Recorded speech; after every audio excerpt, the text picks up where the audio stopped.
Thanks for showing your privilege, and fuck you. Check your privilege edition. Today we're going to be talking about male privilege. Of course you have white privilege. That is privilege. Male privilege. Privilege manifests in many ways. Kindly check your privilege. You have privilege. The top 10 signs that you grew up privileged. White privilege check. Let's do another privilege check. Check your privilege. 4 points on privilege. 1. If you think the problem is privilege, I want to let you in on a little secret. Privilege is a symptom. The real problem is the system of capitalism imperialism. That system has a ruling class. They're the ones who really run this shit and enforce it with armies, police, courts, and prisons.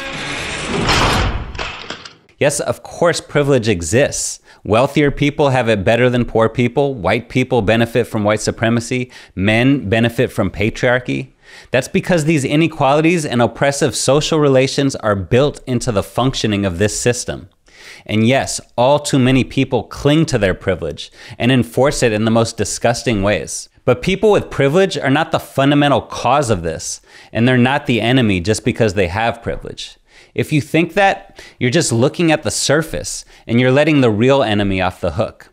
It is this system of capitalism imperialism which divides people up, pits them against each other in competition, forcing them to pursue their own narrow interests at the expense of others.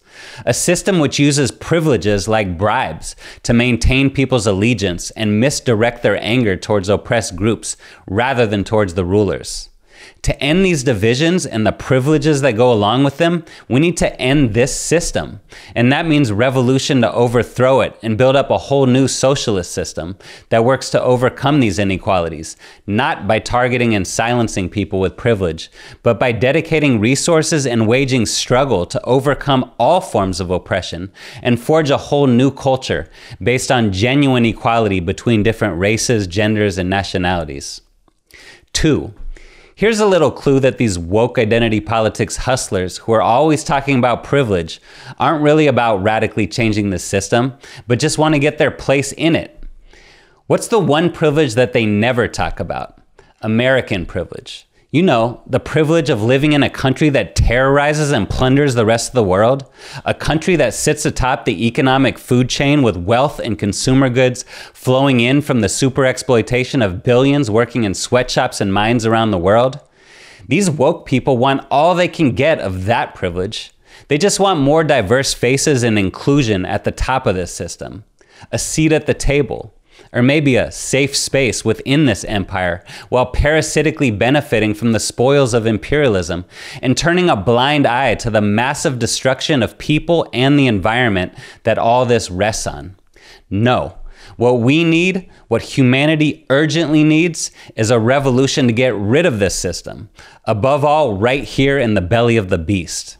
3. Telling people to check your privilege is completely useless up against the real enemy. Just try telling these murderous police to check their privilege. You see, officer, as a white male in a position of authority, you should really leave that innocent black guy alone. See how well that works out. Or maybe the Iraqis and Afghans should have just told the commanders of the US military, you know, as white colonizers, you're occupying a lot of space right now and you should really take a step back and reflect on your privilege.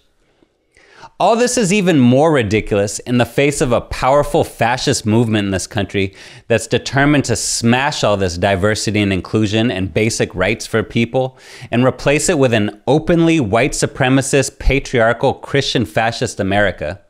I mean, do you think that the fascist judge in Texas that just banned abortion pills, condemning women to a Handmaid's Tale future, would give a fuck if you pointed out that he has white male cisgender privilege? Come on, it's time to get real. These fascists, the whole system that spawned them, and all its institutions of violent repression need to be defeated through a revolution of millions.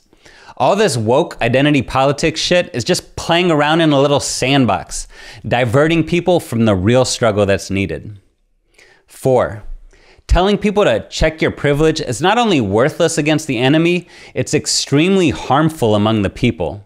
I mean, what's the point of it anyway?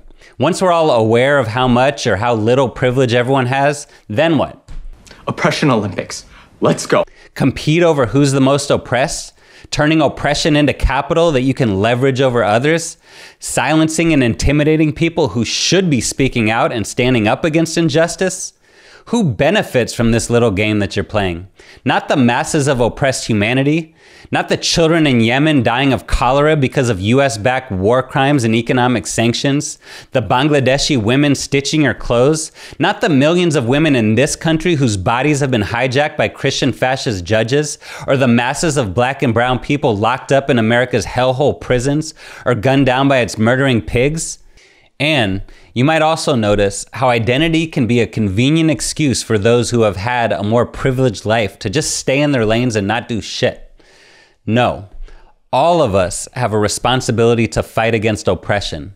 As Bob Avakian put it, instead of snarking and sniping at each other and being divided by identities, people should be working to unite everyone from every part of society who can be united in the fight against oppression and injustice, with the goal of putting an end to this system that is the source of this oppression and injustice.